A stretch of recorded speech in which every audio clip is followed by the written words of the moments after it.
여러분 안녕하세요. 오늘은 전시 마케팅 제3단계, 제3장 전시 개최 전 활동에 대해서 알아보도록 하겠습니다. 자, 우리 지금까지 제가 말씀드린 게 뭐냐면 정리해드리면요.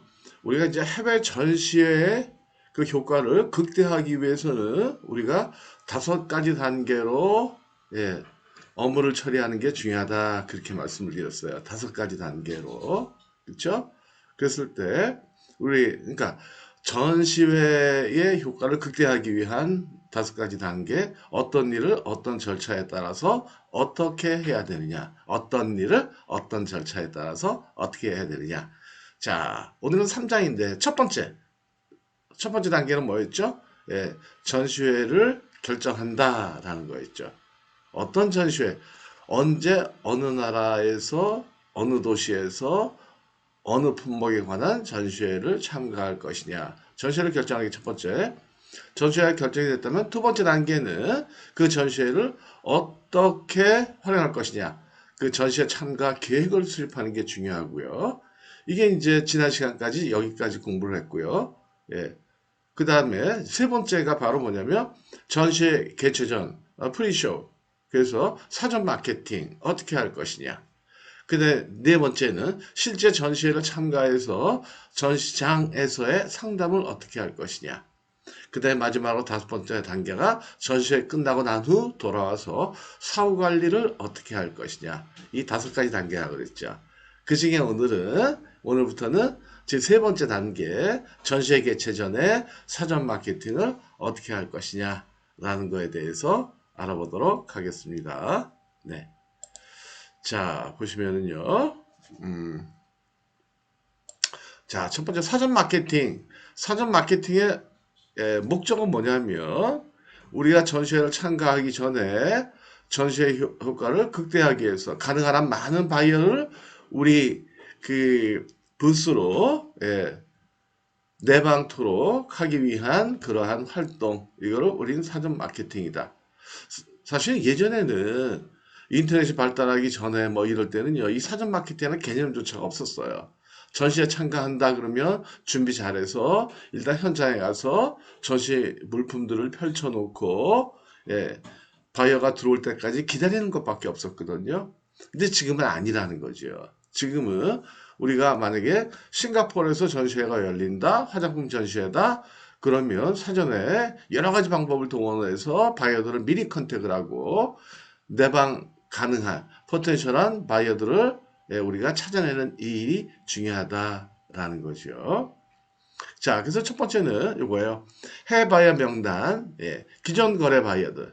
기존에 거래하고 있는 바이어들이 있다면 당연히 초청장을 보내서 언제 어느 전시장에서 부스 넘버 몇 번 우리가 준비를 해놓을 것이다. 그때 만나자. 그렇게 하시면 되겠고 이건 당연한 거고요. 그 다음에 이제 신규 바이어를 찾는 거 이게 이제 중요한 거죠. 그래서 우리가 일반적으로 인터넷으로 바이어를 찾는 것처럼 구글에서 검색을 한다든지 아니면 트레이드 포털 사이트, 거래할수 사이트라든지 업종별 단체 회원사 아니면 옐로 페이지나 아니면 컴패스 DB나 산업별 전문지 이런 것들을 통해서 바이어를 찾을 수 있다라는 거죠.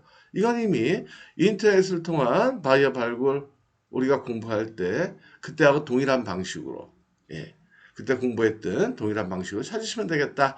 그래서 거래할수 사이트나 아니면 구글이나 야후 같은 일반 검색을 하시면 되겠다라는 거예요. 그 다음에 이제 또 보시면 해당 나라에 보면 그 업종별 단체가 있거든요. 그 단체 회원사들 한번 찾아본다든지 그분들이 다 바이어가 될 수 있으니까 화장품이면 화장품 협회 같은데 이런데 그런 거 찾아도 되고 옐로우 페이지나 컴패스 이런 거 찾으셔도 되겠다라는 거죠. 그 다음에 이제 바이어 유치를 위해서 사전 바이어 유치를 위해서 초청장을 발송을 해야 되겠죠. 이거 잘 만드셔야 돼요. 그래서 회사나 제품을 간단하게 소개하고 그 다음에 우리가 언제 참가한다, 부스 넘버 몇 번이다 라는 것들을 고지해서 방문 상담을 요청을 하시고요. 그 다음에 뭐 가능하다면 상담 시간 뭐 이런 것도 보내주셔도 되고요. 아니면 질문 요지 같은 것도 보내주셔도 되고요. 그 다음에 무료 입장권을 만약에 구할 수가 있다면 그것도 같이 제공해주면 되겠죠. 확정된 업체들한테는. 예. 아니면 약속이 되면은요, 전시장에 오게 되면 서로 전화를 통해서 배지라고 하죠. 입장권. 그 배지를 밖에다 갖다가 이렇게 전달해주고 착용을 하고 들어올 수 있도록 그렇게 도와주면 되겠다라는 거죠.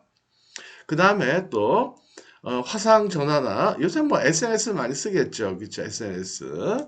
그쵸? 뭐 카톡이나 위챗이나 이런 거나 아니면 또 뭐 페이스북이나 아니면 인스타그램 이런 것들을 통해 가지고 바이어하고 상담 약속을 잡아도 되겠고요. 그쵸? 예. 그 다음에 이제 광고를 할 수도 있겠죠. 그쵸? 전시회 홈페이지에 배너 광고를 낸다든지. 물론 이건 돈을 좀 투자를 해야 되겠죠. 그 다음에 만약에 뭐 말레이시아에서 열리는 뭐 식품 전시회다. 그럼 말레이시아 식품 전문지 이런 데다 광고를 좀 낼 수도 있겠고요. 그 다음에 이제 대기업체들 같은 경우에는 현재 대중매체들 신문이나 라디오나 아니면 뭐 왕홍이나 아니면 셀럽이나 이런 것들을 활용을 해가지고 광고를 할 수도 있겠죠. 근데 뭐 이런 방법들은 사실은 그 광고에 돈이 드는 거는 중소기업 입장에서는 좀 고려하기 힘든 부분들이겠죠. 근데 대기업들이라면 하셔도 되고 중소기업이라도 한번 투자를 하겠다. 그럼 이런 방법도 있다라는 거예요. 그렇죠? 그래서 뭐 SNS 관련돼서 셀럽이나 아니면 또 인플루언서들 이런 사람들 활용할 수도 있겠고요. 전시장 5개 광고, 전시 관한 5개 광고도 이것도 많이 하긴 한 대기업체도 많이 하죠, 그렇죠? 뭐 공항에다 해놓을 수도 있는 거고, 뭐 대로변에 해놓을 수도 있는 거고요, 그런 것들이죠.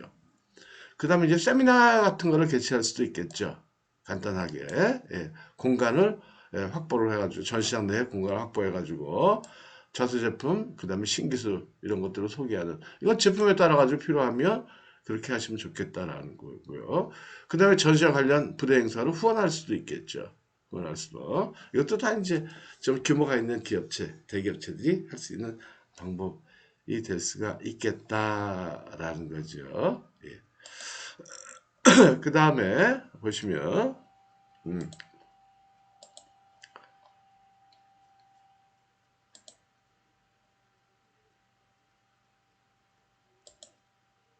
그 다음에 이제 전담직원 사전 교육, 이것도 사실은 좀 필요하겠죠. 그렇죠? 근데 뭐 이거는 뭐 당연한 얘기인데, 그래서 전시에 참가가 뭐다.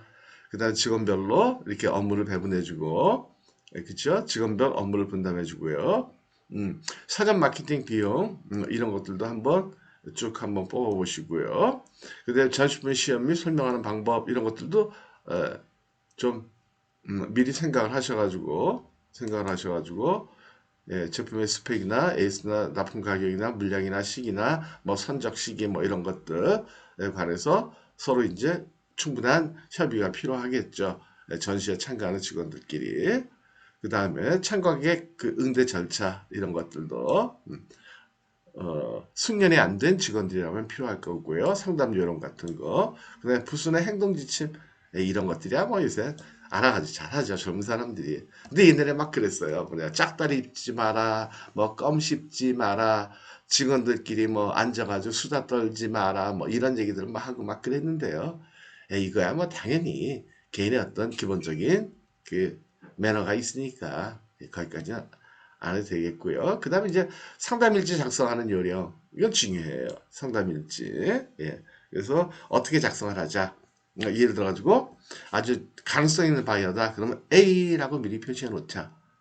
그 다음에 상담일지를 가지고 매일매일 전시가 끝난 다음에 회의를 해서 한 번 더 기억을 새롭게 하자. 뭐 이런 얘기들.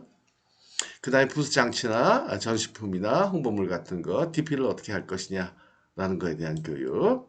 그 다음에 문제 발생 시 어떻게 대처하자는 대처 방안 같은 거. 그 다음에 세부 일정, 뭐 이런 것들을 좀 하시면 좋겠다라는 거죠. 자, 오늘은 여기까지 해서 마치도록 하겠습니다. 네, 감사합니다.